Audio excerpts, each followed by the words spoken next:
At some point in time, you can only stay silent for so long.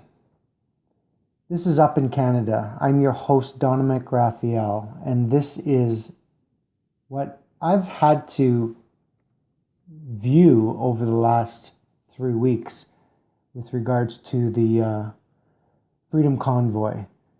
I wanted to break it down into 4 categories. And these videos are going to be short, precise, and to the point. They're not rehearsed, and they are not scripted.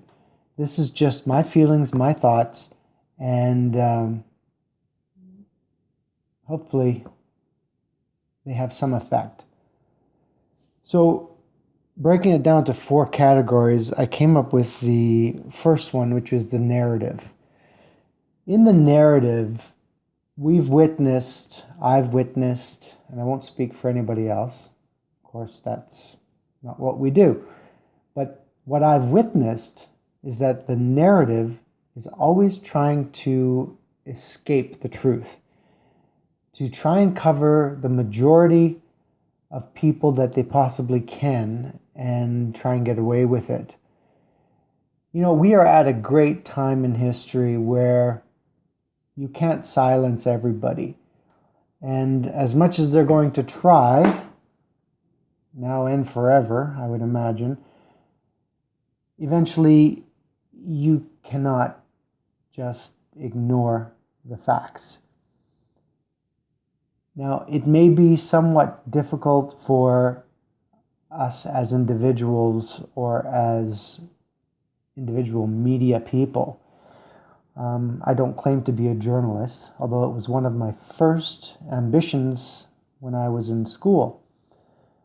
Yet, I have gone through many, many different careers. And my last career, was working for the film industry in Canada. And I pretty much have been in front of the camera, behind the camera, and worked as a first aid and craft services for IATSE. So I have seen how narratives are written. I've seen how narratives are developed. I witnessed them every day when I worked in film. And it's a fascinating career, to say the least.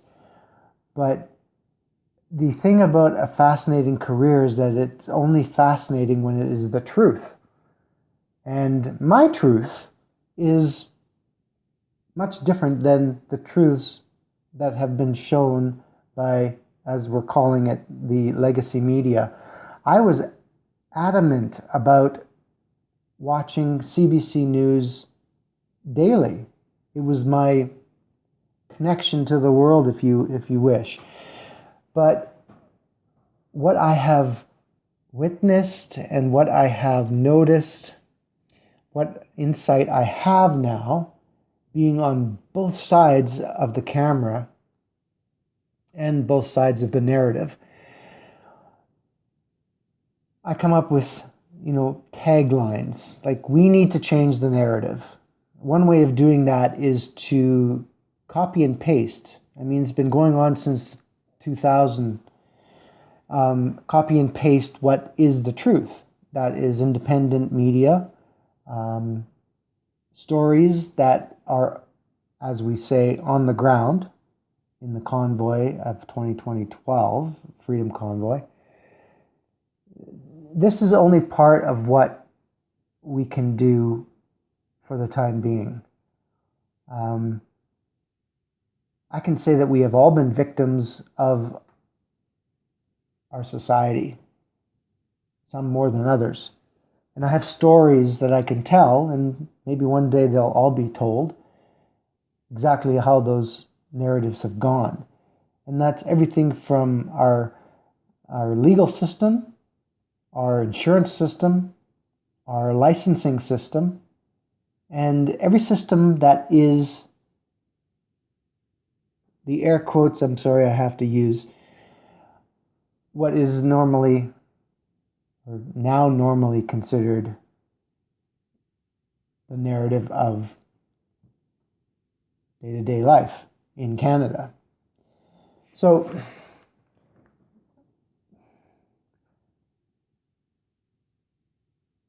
I think on closing, because I want to keep these videos to a minimum, is what I know insightfully what is going on and the reasons for it. You know, one thing that 2 years of lockdowns has really shown myself is how much information you really can acquire online. None of this was ever taught in school. They had a narrative when I was growing up. You know, you were either in an upper class or you were in the labor class.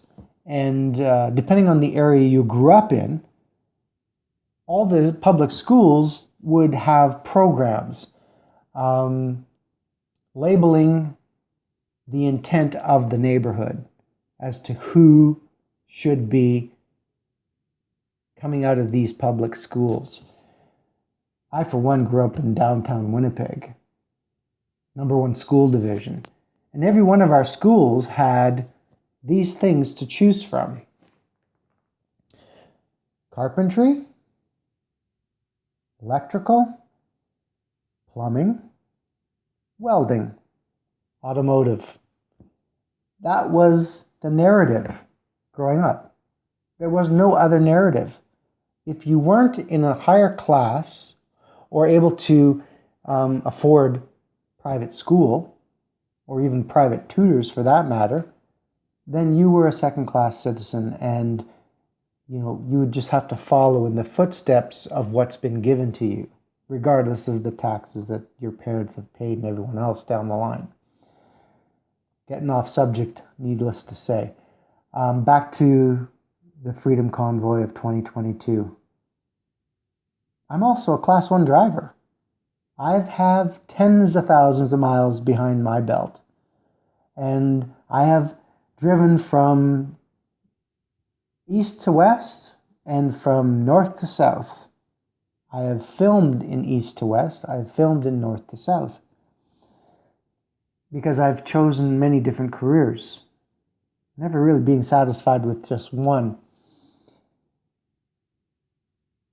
I guess from my perspective, you really are a victim of your circumstance, depending on where you grew up. So for up in Canada, my name is Dominic Raphael. Now, DR, Dominic Raphael, my experiences, I can claim that I have a doctrine in my experiences. So the doctor, Dominic Raphael, is signing out for now. Cheers.